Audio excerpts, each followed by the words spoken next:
Israeli Prime Minister Benjamin Netanyahu is set to meet with President Donald Trump at the White House later this week on Wednesday, which would mark the 6th time they have met during Trump's second term, so in a little over a year. And of course, we all suspect that Netanyahu wants to meet with Trump to discourage Trump from engaging in peace talks with Iran, nuclear negotiations with Iran that would, prevent the US from going to war with Iran, which would be a good thing, but not for Netanyahu. Netanyahu likes to have the United States do, Israel's dirty work for them. And so they don't like Iran. They don't like the fact that Iran has, a modicum of military capability.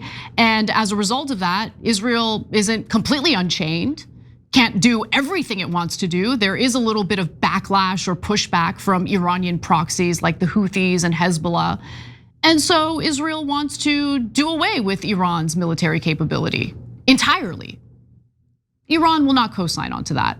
And so that's where we have these negotiations kind of breaking down. You have the US in the middle, which is Israel's bitch, of course.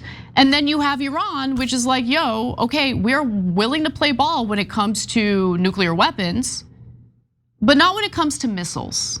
Because we as a sovereign country should have the right to defend ourselves. And considering the fact that Israel's in the region, who wouldn't want the capacity to defend themselves when you have this belligerent country that has attacked literally every single one of its neighbors and has stolen land from its neighbors? So with that in mind, let's talk a little bit about what we're learning. Now, Axios had reported that initially Netanyahu was gonna meet with Trump on the 18th.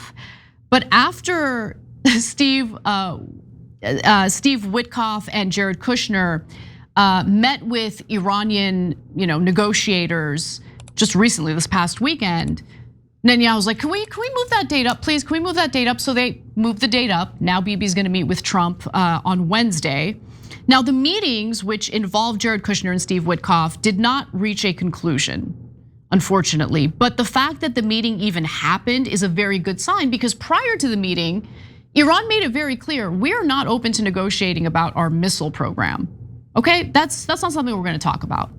You wanna have a discussion about a nuclear deal, a new nuclear deal? Great.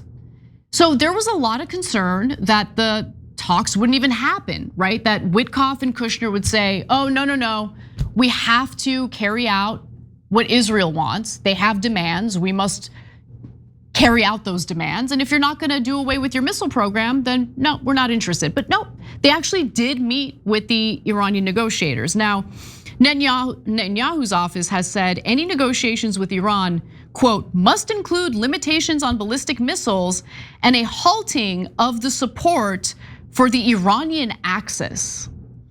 So he's talking about the Iranian proxies who, in the case of Lebanon, defend Lebanese land. In the case of the Houthis, seem to want to defend the Palestinian people, which is nice. It's nice to see people on the global stage who actually give a damn about the Palestinians. Now, Iran has made clear that its missile program isn't up for discussion, something it reiterated following the Oman talks. The talks this past weekend did take place in Oman. Now, the Iranian foreign minister has also told Al Jazeera that missiles are never negotiable because they are a defense issue. And I agree with that. Like, why are we having a discussion about missiles? This is stupid. Now, of course, Israel likes to move the goalposts because they don't want peace. They don't want the US to reach a deal with Iran. They want war. And so Israel has stated that missiles are a red line for them and they will attack Iran on their own if they need to. Well, we all know that Israel would be like absolutely destroyed by Iran without the help of the United States. So whether the US is gonna like it or not, they will be dragged into that war should Israel, just like the 12-day war, attack Iran first. Israel will attack Iran, Iran will respond in kind and a lot more viciously, and then Israel's gonna need its daddy to come and rescue it, meaning the American taxpayers and the US government with the help of the US military. So that's really what's going on. I wanna just kind of lay it out in as frank as I can, right? Just make it very clear what's actually happening here. So another unsettling thing about all of this is that Trump is insanely impressionable, as we know. Usually he just goes along with the last person in the room with him has said. And so after Trump met with Netanyahu this past December, Trump said that he was willing to back an Israeli attack on Iran if the Islamic Republic continues its missile program. So who knows what Trump is willing to do? Right, all he needs to do is meet with Netanyahu. Who knows what Netanyahu tells him behind closed doors, and then Trump obeys, like Israel's bitch. It's embarrassing. And by the way, Biden did the same thing. Biden was Israel's bitch too. Doesn't matter, this is not a partisan thing, okay? The American people are humiliated by our presidents when it comes to the issue of Israel, whether they're Democrats or Republicans. Let's just be very honest about that. So who knows what's gonna happen? Look, the foreign minister of Iran also said that Iran would not agree to end its nuclear enrichment program for two reasons. The first reason being that the enriched uranium is used for legitimate energy purposes in Iran. But on top of that, they want to have a latent deterrent. Like, we don't have to hide that. We don't have to hide the ball. They don't have to hide the ball. They want a latent deterrent. Israel is a nuclear power. Israel has attacked its neighbors, has continued stealing land, has just carried out a genocide in Gaza. What country wouldn't want to have a latent, at least a latent deterrent when it comes to a country as belligerent and deadly and violent as Israel? So latent deterrent means they don't have a nuclear bomb, but they have enough enriched uranium to, make a nuclear bomb if they need it. Now, all of this sounds really scary, right? But here's the thing, if you don't believe that Iran should have a nuclear weapon, then you should be saying that Israel shouldn't have a nuclear weapon. You know that moment right before you launch something new, that pit in your stomach? I remember when I started TYT, I thought to myself, what if no one watches? What if we run out of money tomorrow? It was scary. Still think about that every once in a while, but you push through, and having the right tools makes all the difference. Like when we launched Shop TYT, Shopify was a lifesaver. We used it and we loved it. If you're starting a business, those what ifs can be terrifying, and that's where Shopify comes in. What if I can't build a good looking website? Shopify has hundreds of templates to build a beautiful online store that actually matches your brand. What if people haven't heard of my brand? Shopify helps you to get the word out with easy to run email and social campaigns. What if I get stuck or have a question in the process? Their award-winning 24/7 support is there with expert advice. And the best part, that iconic purple Shop Pay button. It's why Shopify has the best converting checkout on the planet. Less abandoned carts, more sales for you. It's time to turn those what ifs into with Shopify today. Sign up for your $1 per month trial today at shopify.com/TYT. Go to shopify.com/TYT. That's shopify.com/TYT. But they do have nuclear weapons. And in fact, the whole nuclear program in Israel is a clandestine program that's not part of the non-proliferation treaty. For all the talk that we hear about the JCPOA and all of the safeguards incorporated in that deal to ensure that Iran wasn't developing nuclear weapons, who's checking in on Israel and what they're up to with their nuclear weapons? No one, because Israel is above the law. Israel gets that double standard, gets a benefit from that double standard. They get to break every international law. They get to have a clandestine nuclear program that they acquired thanks to Robert Maxwell, Ghislaine Maxwell's father, stealing US nuclear secrets and sending it over to Israel. Some of which, by the way, Israel then sold to the Soviets, who were our enemies at that time. Our special ally, right? That's our special ally. So special that we might spend resources we don't have and risk the lives of our soldiers to fight a war in the Middle East on their behalf. Yeah, it's great. Now here's what I actually think is happening here. I don't believe Trump is interested in a nuclear deal at all.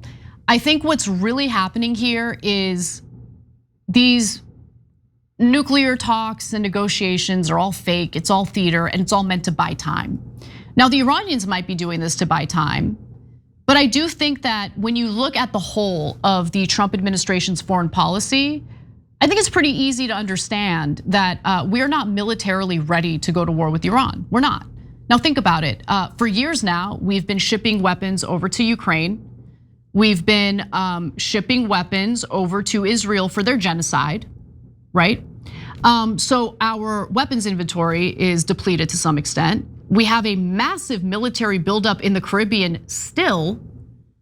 So in terms of like preparedness to go to war with a country that has a that has a military capability far more advanced than Iraq ever did, I think they're just buying time. I think that's what's actually happening here.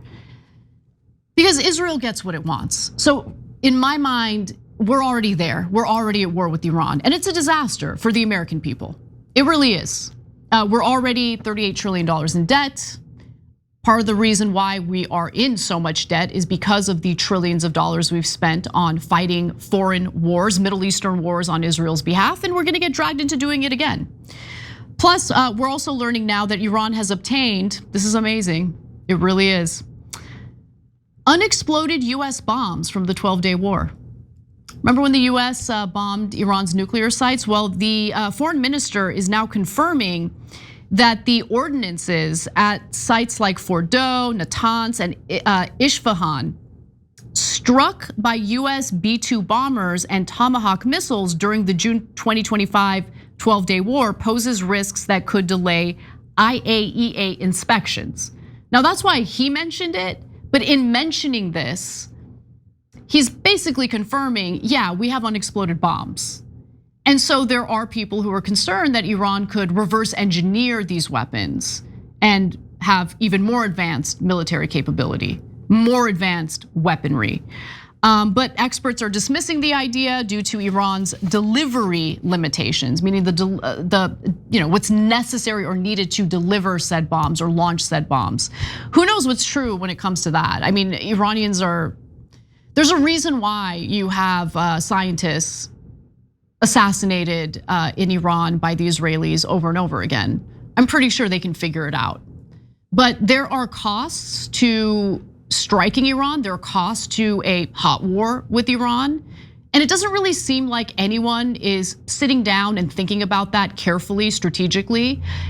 Instead, we have a government that is bought off by foreign actors, and these prostitute politicians will carry out what's best for the foreign actors, not what's best for the American people or our soldiers. That's what we're dealing with. So that's the latest update. I really hope that my speculation is incorrect. I really hope that Trump isn't just trying to buy time and get the military ready for a hot war with Iran. We'll wait and see. But if you listen to Douglas McGregor, who used to be the man giving Trump foreign policy advice in his first term, things are not looking good. Let's just put it that way. Every time you ring the bell below, an angel gets his wings. Totally not true, but it does keep you updated on our live shows.